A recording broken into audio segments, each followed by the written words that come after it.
In less than an hour, the Niceville Police Department managed to ID the last person to see the missing kid. He was a shopkeeper named Alf Pennington, who ran a used bookstore on North Gwinnett, near the intersection with Kingsbane Walk. This was right along the usual route the boy, whose name was Rainey Teague, took to get from Regiopolis Prep to his house in Garrison Hills. It was a distance of about a mile, and the 10-year-old, a rambler who liked to take his time and look in all the shop windows, usually covered it in about 35 minutes. Rainey's mother, Sylvia, a high-strung but level-headed mom who was struggling with ovarian cancer, had the kids' after-school snack, ham and cheese and pickles, all laid out in the kitchen at the family home in Garrison Hills. She was sitting at her computer, poking around on Ancestry.com with half her attention on the front door, waiting, as always, for Rainey to come bouncing in, glancing now and then at the time marker on the taskbar. It was 3:24, and she was picturing her boy, the child of her later years, adopted from a foster home in Sallytown after she had endured years of fruitless in vitro treatments. A pale blonde kid with large brown eyes and a gangly way of going, given to sudden silences and strange moods. She's seeing him in her mind as if from a helicopter hovering just above the town. Niceville, spread out beneath her, from the hazy brown hills of the Belfair Range in the north, to the green thread of the Tulip River as it skirts the base of Tallulah's Wall and, widening into a ribbon, bends and turns through the heart of town. Far away to the southeast, she can just make out the low coastal plains of marsh grass, and beyond that, the shimmering sea. In this vision, she sees him trudge along, his blue blazer over his shoulder, his stiff white collar unbuttoned, his gold and blue school tie tugged loose, his Harry Potter backpack dragging on his shoulders, his shoelaces undone. Now he's coming to the rail crossing at Peachtree and Cemetery Hill. Of course, he looks both ways.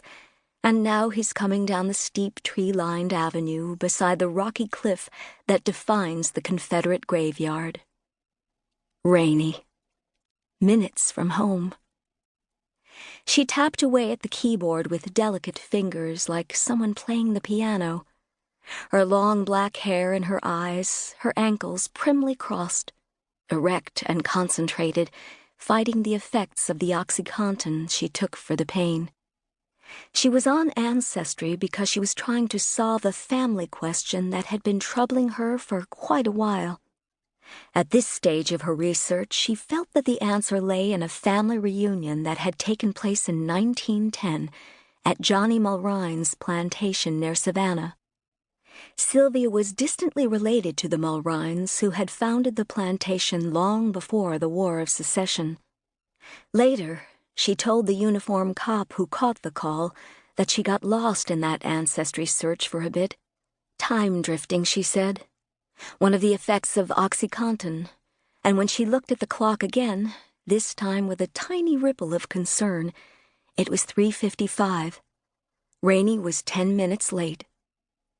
She pushed her chair back from her computer desk and went down the long main hall towards the stained glass door with the hand-carved mahogany arches and stepped out on the wide stone porch. A tall, slender woman in a crisp black dress, silver at her throat, wearing red patent-leather ballet flats. She folded her arms across her chest and craned to the left to see if he was coming along the oak-shaded avenue.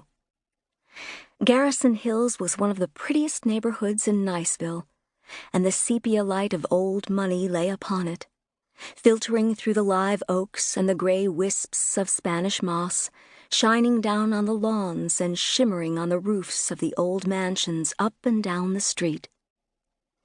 There was no little boy shuffling along the walk. There was no one around at all. No matter how hard she stared, the street stayed empty. She stood there for a while longer, her mild concern changing into exasperation and, after another 3 minutes, into a more active concern though not yet shifting into panic. She went back inside the house and picked up the phone that was on the antique sideboard by the entrance, hit button 3, and speed-dialed Rainey's cell phone number, listened to it ring, each ring ticking up her concern another degree. She counted 15 and didn't wait for the 16th. She pressed the disconnect button, then used the number 4 speed dial key to ring up the registrar's office at Regiopolis Prep, and got Father Casey on the 3rd ring, who confirmed that Rainey had left the school at 2 minutes after 3. Part of the usual lemming stampede of chattering boys in their gray slacks and white shirts and blue blazers with the gold thread crest of Regiopolis on the pockets.